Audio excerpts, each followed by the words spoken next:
forgiveness in the hills of love, on the sea of love.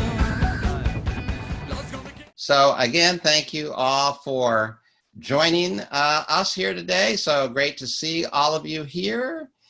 My title of my talk today, Time to Rejoice. And that was a key theme for me this week. So I want to admit that I was feeling a little down at the beginning of the week. And what triggered that was that the reopening of things and the reopening of our society and our economy, especially locally, was slowed down. Certain things that were scheduled to reopen didn't reopen. So the reopening was halted. There was even some talk about closing up some things that had already reopened. The museums were scheduled. That was the one thing. The museums in San Francisco were scheduled to open. And I really love the museums in San Francisco. I think a lot of people don't realize, just how many wonderful world-class museums we have and just what a joy it is to go to them. I wasn't raised, in a big city, so I wasn't raised someplace where there were these big, wonderful museums. So it's always just a treat for me to go to them, and I have memberships, and I was really looking forward to the museums opening. But that opening was, pushed back indefinitely. I've also been looking forward to indoor seating in restaurants. Now, that wasn't scheduled, but I was hoping. But now there seems to be not much of a chance of indoor seating happening anytime soon. And I've been enjoying some of the outdoor seating, but it can get a little chilly in the evening in San Francisco. So it's been a little chilly. And then of course, I'm a good Course in Miracles student, so I turned my lowered feelings over to the Holy Spirit. And what I got was that passage that Reverend Kelly read, which is, why are you not rejoicing? Why are you not rejoicing? I should be rejoicing. We all could be rejoicing. And then the second part of that quotation, it says, you are free of pain and sickness, misery and loss, and all effects of hatred and attack. No more is pain your friend and guilt your God, and you should welcome the effects of love. So, I just had to really stop a minute and just remember that it's always my choice whether I wanted to rejoice or not. And there were plenty of things, just simple things that I could focus in on that would help me to feel joyful and would help me to rejoice, and that I should continue to find those things which brought me fun and pleasure and connection. Okay, outdoor dining is still happening in San Francisco. And so even though it can be a little chilly sometimes, it's still happening. And a very amazing thing is going on in San Francisco, which is the city has been really lenient about restaurants being able to put up tables on the sidewalk and even carve out a little bit of the street. This has been going on for years in San Francisco. They eliminate parking places. So where people used to park, now they let businesses take over. They make these little parklets. And so they've made that process easier. So restaurants have been able to take over the sidewalks in front of their places and take over part of the street in front of their places and put up tables. And, the truth is, we're becoming Paris. We're becoming Paris of the West Coast. And, I remember when I walked around in Paris, all the restaurants had seating out on the streets, and sometimes it wasn't very comfortable. I remember seating, on a lot of tables that wobbled a little bit and close together, and sometimes they were on a tilt. And, but people were having a grand old time eating on the street, and I had a grand time eating on the street in Paris. I could have just as grand of a time eating on the street in San Francisco, and actually I was when I thought about it. Ever since my birthday in the early part of June, I have been going out to eat and gathering people who wanted to do that, different people. I know some people still don't feel comfortable about going out to restaurants, even if it's seating outside, but some people do, and it's fine either way, but I could find those who feel comfortable with it and join together and have some wonderful, glad times. And, one of the quotes from A Course in Miracles that I like to share a lot, because it's very meaningful to me, which is, have you really considered how many opportunities you have had to gladden yourselves, and how many of them you have refused? So I do not want to refuse opportunities that come my way to gladden myself. So I could sit here and be in judgment about how I don't really like eating outside. I'd rather eat inside. Or I could just be glad and take the opportunities that I got and find the good in them. And so that's what I am doing. And I'm taking every opportunity to go to some new restaurants and discover new ones.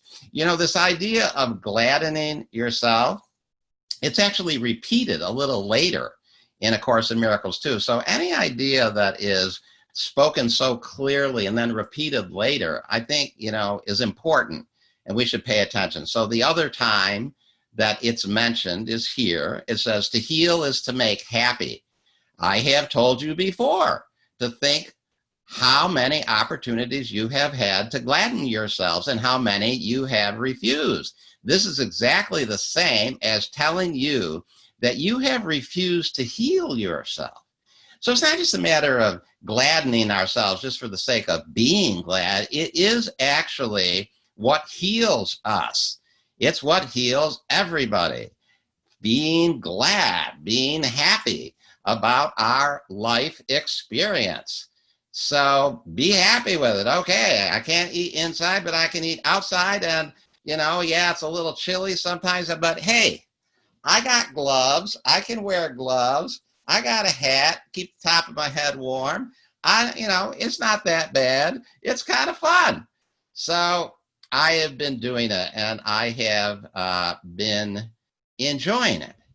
Now, sometimes people are putting off their fun or putting off their healing. They're not quite ready to do it yet. And I think A Course in Miracles is really clear that we claim our healing now, not in the future. And there's a number of quotations from A Course in Miracles that really emphasize that. So I remembered that as I was preparing this lecture, and I remembered that particular phrase, in the future, about not being focused in the future. So I called up and did a search, and there's quite a few of them. Here's one. It says, one source of perceived discouragement from which you suffer is your belief that this takes time and that the results of the Holy Spirit's teaching are far in the future. This is not so.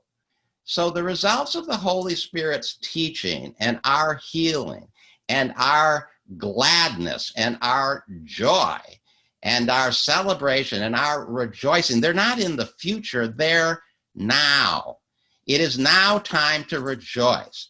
Why are you not rejoicing means choose it now. Find out the ways, look and see what is available to you and seize it and participate in it. So I like to take little trips, and I always like to take a little trip in the summertime, which it is, and I like to go with my longtime companion, Reverend Deuce Althea. And I was waiting for something, and I said, I'm not going to wait anymore. I'm going to go to Santa Cruz, one of my favorite little places to go. So I called up, and the hotels are open in Santa Cruz. There's a favorite little restaurant that Reverend Deuce Althea and I like to go to, and I remember that's right on the beach, and they have a lot of outdoor seating. So I called them up, and I said, are you open? Are you seating outdoors? And they go, oh, yeah, we're seating, till 10 o'clock at night. And I go, all right, cool.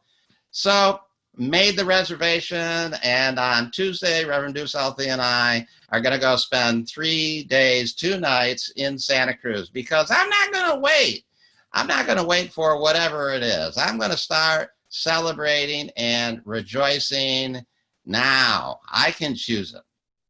Now, some people say, well, I'm not there yet. And, again, they keep putting it off into the future. Their ability just to let go of whatever perceived difficulties there seem to be and just to choose rejoicing and grandeur. And as I said, there's a lot of quotations in A Course in Miracles that talk about not putting it off into the future. Here's another one. Why are not the goods effects apparent then? Why in the future? and you seek to be content and sighing with the reasoning, you do not understand it now, but will someday, and then its meaning will be clear. This is not reason, for it is unjust and clearly hints at punishment until the time of liberation is at hand. So there is no reason, it's not reasonable to put any healing off into the future. There is reason always to claim that healing now. We are there yet, and yet is now. It is now. Salvation is offered us now. Healing is offered us now. Rejoicing is offered us now. I've had people tell me, I'm not there yet, and neither are you. And that one made me laugh. That's fine, and I understand that. What is a statement was, somebody was saying to me, you're not as enlightened as you think. And actually, that's actually a good way to be perceived. Because A Course in Miracles says, yet those who have not yet perceived the way will recognize you also and believe that you are like them as you were before. So the quote, unenlightened, or the ones putting enlightenment off into the future, if you're doing your job right, they're not going to perceive you any different than they perceive themselves. So of course, they will project their putting off into the future enlightenment onto you and will believe that you are just like they are. And so it's actually an indication that you're doing a good job of not making yourself seem different. We should not ever make ourselves seem different, because we're not different. We're one with everybody. So we are all rejoicing. We can all be rejoicing. Course in Miracles says, why wait for heaven? It is here today. Time is the great illusion. It is in the past or in the future. Yet this cannot be. There's no reason to wait for heaven. Heaven is here now. Heaven is here today. Our celebration, our perfection is here now. And I understand, I spend a lot of time keeping this thought system and these ideas in my consciousness. I don't just come to a Sunday gathering, which is great. I'm so glad to be here, and I'm glad you all are here. But I counted it up. I have 5 different groups or meetings that I do every week. I do the Sunday gathering. That's on Sunday. On Monday, I do my Course in Miracles 2 class, which is a workbook study class. On Tuesday, I do my Course of Love class with Reverend Kim, and a group of us always having a good time on Tuesday. We call that our cocktail hour class. And on Thursday, I do my Circle of Atonement class at 6:30 at night. And then on Friday, I do my Bridge to Heaven meeting. I mean, that's 5 solid committed groups that I do every week. And then, of course, every night I write the healing team email. That usually takes me about a half hour, 40 minutes to, think and get my guidance from the Holy Spirit about what I want to say and what's inspirational. And then I have a lesson partner that I am connecting with every day, reading the lesson of the day, reading Alan Watson's Workbook Companions.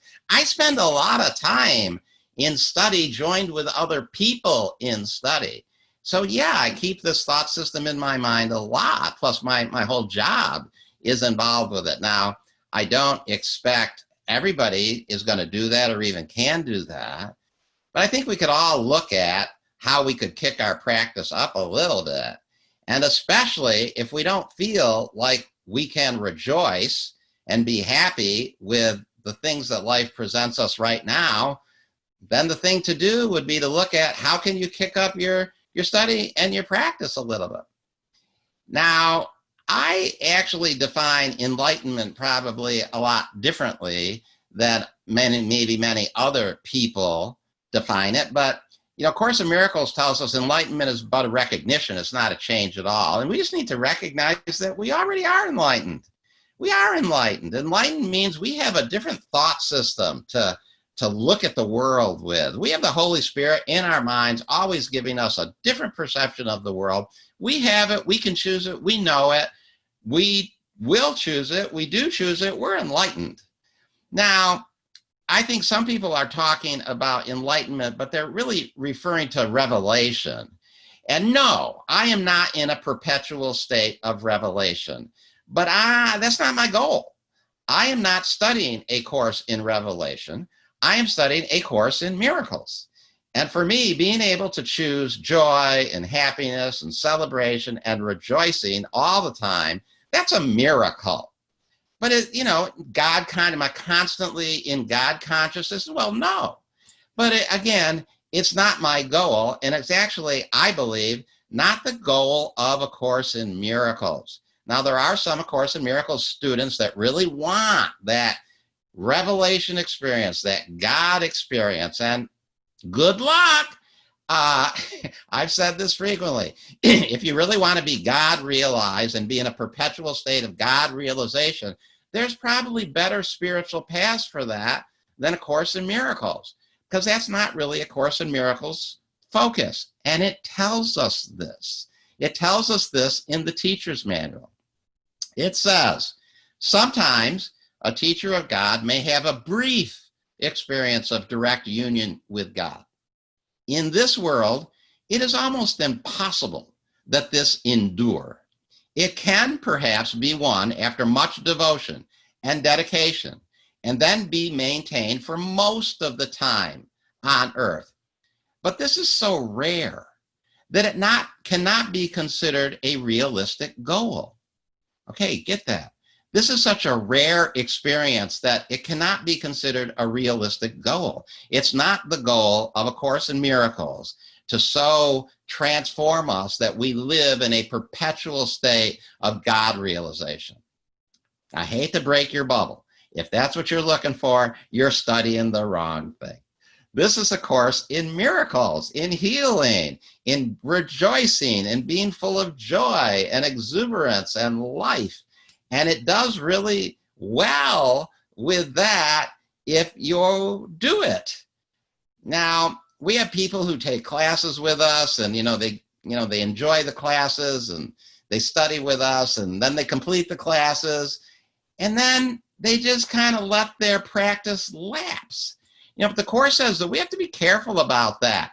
We have to be careful, because the old thought system, we may think we're at this level, but the old thought system, can still return.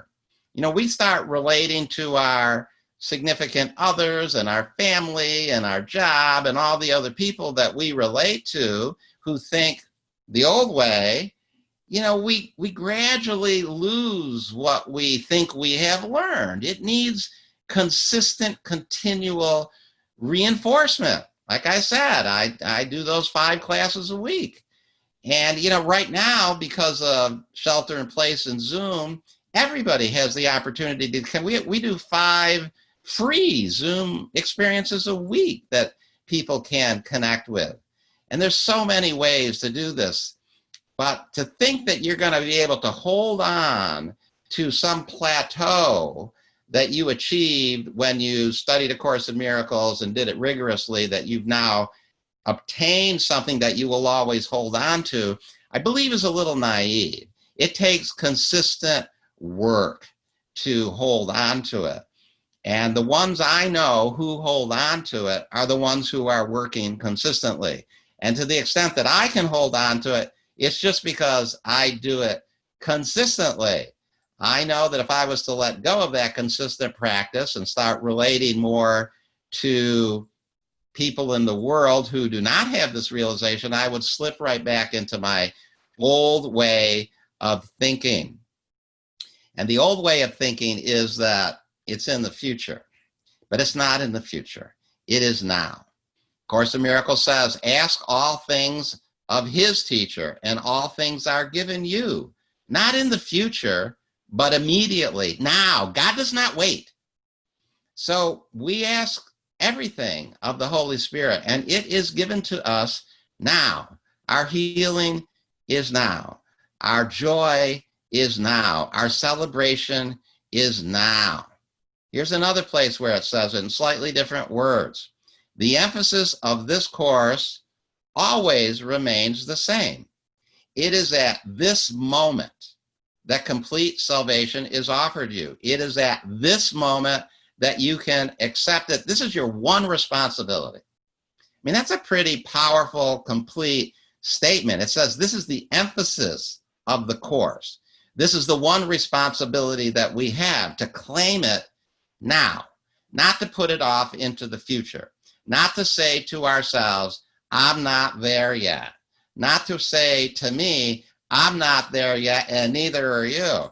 I'm not buying that. I am there, and so are you, because I see you like I see myself, and I see you as there too, because I'm there and you're there and we're all there. And that's why Community Miracle Center is such a joyful, exuberant place, because we do see ourselves that way. So kick it up a notch if you are not capable of rejoicing every day. Don't put salvation off into the future. Don't put your happiness off into the future. Don't put your happiness off until the pandemic is over. Who knows? It may never be over. I don't know. I am rejoicing now with what opportunities I have now. Why are you not rejoicing? I am rejoicing. And I'm going to continue to rejoice. And I'm going to continue to find things to do. And I'm going to have a great time, I know, with Reverend Deuce Althea on our 3 days in Santa Cruz. And I'm going to post pictures of us on Facebook to show you what a good time we have. And when I go out to dinner, I take pictures and post them on Facebook so that everybody knows that I'm out rejoicing now. Salvation now. Rejoice now. Thank you. That's my talk for today. How beautiful you are. How beautiful you are. All my forbidden fruits, I've got to keep on feeding like a dog in a cage.